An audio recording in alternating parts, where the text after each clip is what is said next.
ದಿನಾಂಕ 14/1/2025 ಮೈಸೂರಿನ ಇಟ್ಕೆಗೂಡಿನಲ್ಲಿ ವಿಶ್ವಕರ್ಮ ಶ್ರೀರಾಮ ಮಂದಿರದಲ್ಲಿ ಪೂಜಾ ಕಾರ್ಯಕ್ರಮವನ್ನು ಏರ್ಪಡಿಸಿದ್ದು, ಪ್ರಮುಖ ಬೀದಿಗಳಲ್ಲಿ ರಾಮದೇವರನ್ನು ಮೆರವಣಿಗೆ ಕೈಗೊಂಡು ಎಲ್ಲ ಭಕ್ತಾದಿಗಳು ಹಾಜರಿದ್ದು ಪ್ರಸಾದವನ್ನು ನೀಡಲಾಯಿತು.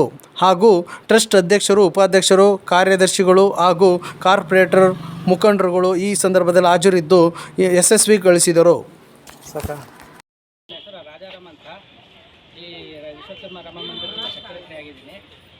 ಕಳೆದ ವರ್ಷ ರಾಮ ಜನ್ಮಭೂಮಿ ಓಪನ್ ಆದಾಗ ಅವತ್ತಿನ ದಿನದಿಂದ ಇದನ್ನು ಕಾರ್ಯಗತಗೊಳಿಸಿ ಶುದ್ಧೀಕರಣ ಮಾಡಿ ಒಂದು ಟ್ರಸ್ಟ್ ಅಂತ ಮಾಡಿಕೊಂಡು ನಾವೆಲ್ಲ ಮಾಡ್ಕೊಂಡು ಬಂದಿದ್ದೀವಿ. ಈಗ ಕಳೆದ ಜೂನ್ 26ನೇ ತಾರೀಕು ಇದು ಓಪನ್ ಆಯಿತು ನಮ್ಮ ರಾಮ ಮಂದಿರ. ನಂತರ ಇದಕ್ಕೆ ನಮ್ಮ ಅನುದಾನಕ್ಕೋಸ್ಕರ ನಮ್ಮ MLAಗಳಾದ ಶ್ರೀವತ್ಸ ಅವರ ಹೇಳಿದ್ದಾರೆ. ಅವರು ತುಂಬ ಹೃದಯದಿಂದ ನಾವು ಕೊಡ್ತೀನಿ ಅಂತ ಒಪ್ಕೊಂಡಿದ್ದಾರೆ.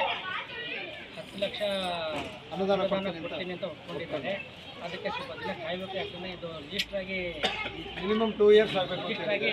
ರಿಜಿಸ್ಟ್ರಾಗಿ ಕನಿಷ್ಠ 2 ವರ್ಷ ಆಗಿರ್ಬೋದು. ನಂತರನೇ ಅದನ್ನು ರಿಲೀಸ್ ಮಾಡ್ತೀನಿ ಅಂತ ಹೇಳಿ ರಿಲೀಸ್ ಮಾಡೋದಕ್ಕೆ ಒಪ್ಕೊಂಡಿದ್ದಾರೆ. ಹಾಗೂ ನಾವು ನಮ್ಮ ಮೊಹಲ್ಲಾದ ಮತ್ತು ಕೆಲ ಕಡೆಗಳೆಲ್ಲ ಇದು ವಸೂಲಿ ಮಾಡಿ ದಾನ ಎಲ್ಲ ಮಾಡಿ ಎಲ್ಲ ಸಹಾಯ ಮಾಡಿದ್ದಾರೆ.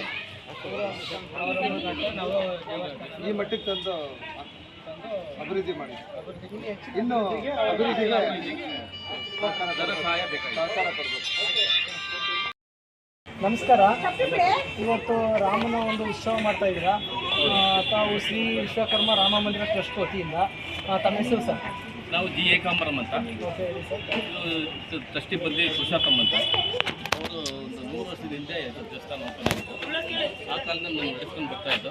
ಈಗ PM ನರೇಂದ್ರ ಮೋದಿ ಅವರು ಆದೇಶದ ಮೇರೆಗೆ ಇದು ನಾವು ಮತ್ತೆ ರೀಓಪನ್ ಮಾಡಿ ಅಯೋಧ್ಯೆಯಲ್ಲಿ ಇದು ರಾಮ ಸ್ಥಾಪನೆ ಆದಾಗ ನಾವು ಇದನ್ನು ಓಪನ್ ಮಾಡಿದ್ದೇವೆ. ಆಗಿಂದ ಇದು ನಾವು ನಡ್ಕೊಂಡು ಬರ್ತಾ ಇದ್ದೀವಿ. ಇದು ಎಲ್ಲ ಜನಾಂಗದವರು ಇದಕ್ಕೆ ತುಂಬ ಸಹಕಾರ ಕೊಟ್ಟು ನಾವು ಇದನ್ನು ಟ್ರಸ್ಟ್ ಮಾಡ್ಕೊಂಡಿದ್ದೀವಿ. ಒಂದು 20 ಜನ ಟ್ರಸ್ಟ್ ಮಾಡ್ಕೊಂಡಿದ್ದೀವಿ.